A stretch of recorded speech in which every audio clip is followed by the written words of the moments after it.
Tonight, the Target 12 investigators take you inside the mafia. We've learned several big-name mobsters are set to be released from prison in the coming months.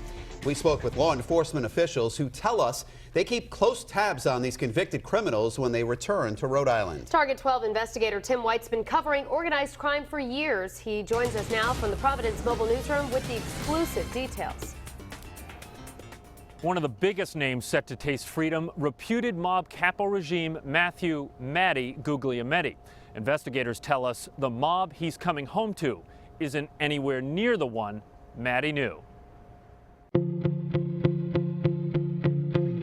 In July 1997, Matthew Guglielmetti showed up at Memorial Hospital in Pawtucket, the victim of a stabbing.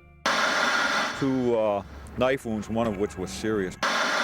But no one was ever arrested in the attack because Guglielmetti, a longtime made member of the Patriarca crime family, refused to help investigators. What does that say about him? It's typical in their world that they typically want to take care of those type of incidents themselves. According to police, Guglielmetti of Cranston rose through the ranks in the New England mob, eventually becoming a captain in the Patriarca crime family. As Target 12 first reported, his notoriety even made its way into the informant files of James Whitey Bulger and Stephen the Rifleman Flemmi. This 1987 reference reveals Flemmi told his FBI handler, Matty Guglielmetti is the main contact for Raymond Patriarca Jr., who was then the boss of the mob. Guglielmetti used his reputation as an intimidation tool, according to investigators we spoke to.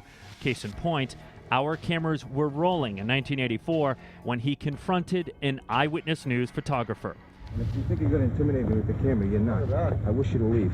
After spending the last decade in a federal prison, Guglielmetti is now eligible to enter a halfway house and could be back home as early as June, according to the Bureau of Prisons. He pleaded guilty in a 2005 drug case. Court documents show he promised to protect a large shipment of cocaine as it traveled through Rhode Island. When I say the term protect, I mean they were going to make sure that those drugs were not getting in the hands of other bad guys. Assistant Special Agent in Charge Jeffrey Sellette is with the Boston office of the FBI. He says the mob landscape is very different now than when Guglielmetti was on the street.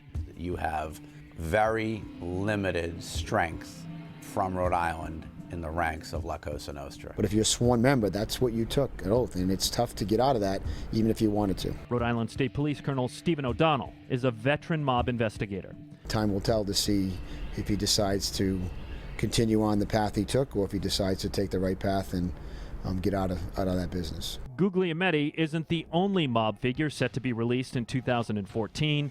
Made member Alfred Chippy Scavola, mob associate Raymond Scarface Jenkins, and even the former mob boss Luigi Baby Shax Minacchio will all be eligible to be released to a halfway house this year.